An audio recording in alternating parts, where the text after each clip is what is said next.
Well, here we are again, aren't we, my favorite victims? I mean, you've made this almost too easy for me. I have to admit, I've had a good laugh watching you fall for every single story we've spun.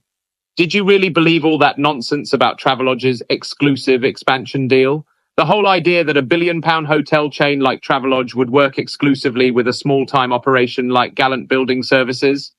Hilarious. But what's even more laughable is that you thought we had a strong relationship with them. Really?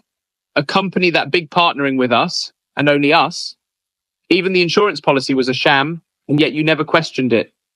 Oh, the things people believe when they see big names thrown around. Here's a thought. Maybe you should have questioned why a basic aircon installation business would be getting billion-pound hotel deals. Instead, you handed over your money, drooling at the prospect of fat profits.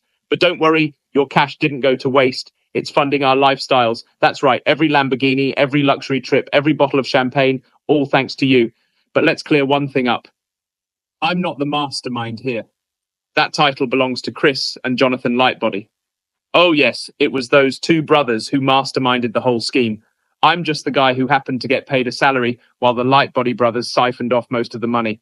Chris, with his endless appetite for supercars and real estate, and Jonathan, with his obsession for luxury vehicles and F1 trips. They lived like kings off your hard-earned cash. Chris and Jonathan are the real masterminds. They built the facade, they spun the stories, and they kept bringing in new victims. Investors. I only played along because they strong-armed me into it. And the moment I disagreed with any of their spending, they threatened to report me to the police, action fraud, and even the HMRC for tax evasion and falsifying invoices. As the largest shareholder and a director of Gallant, they had me by the throat. So, what choice did I have? For example, I totally disagreed with using Gallant's money to pay off acuity law. Most of those legal fees weren't even for Gallant. They were for Chris's previous scam at VST Enterprise. And don't get me started on Jonathan's Rolls-Royce and Aston Martin. Why the hell should Gallant's funds be paying for that? Or for his luxurious F1 trips to Singapore? I fought back. Oh, I did. But the moment I resisted, those two threatened to make my life hell, so I complied. See, here's the thing. They would bring in the money and I would make it disappear. That was my role.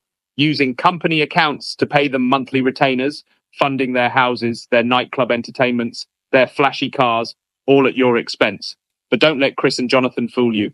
They're the real con men. I'm just the guy who made sure the cash kept flowing in all the right places. Now, as for the balance in the crypto wallet, that money belongs to me. Chris wants it to run away with his new girlfriend and leave everything behind. Can you believe it? He's ready to burn you all just for a fling. Well, I'm not giving it to him. Why should I? I did all the dirty work, and that wallet is my reward. So, to all of you who are still clinging to the hope of seeing your money again, listen closely. You want your money back? There's only one way. You'll need to invest again, this time with me in a brand new company. And guess what? No Chris Lightbody this time. No Jonathan either. Just me. But here's the catch. If you don't support me and help fund my new venture, you'll never see a single penny again. That's right. You'll lose everything. Every last dime. But if you back me, maybe, just maybe, I'll make sure you get a cut. After all, you've already proven how willing you are to believe in anything that sounds good enough. So, who's in? Support me, or watch your money disappear forever. The choice is yours. And I'm just here to enjoy the show. Scott Bithel, the guy who played you all.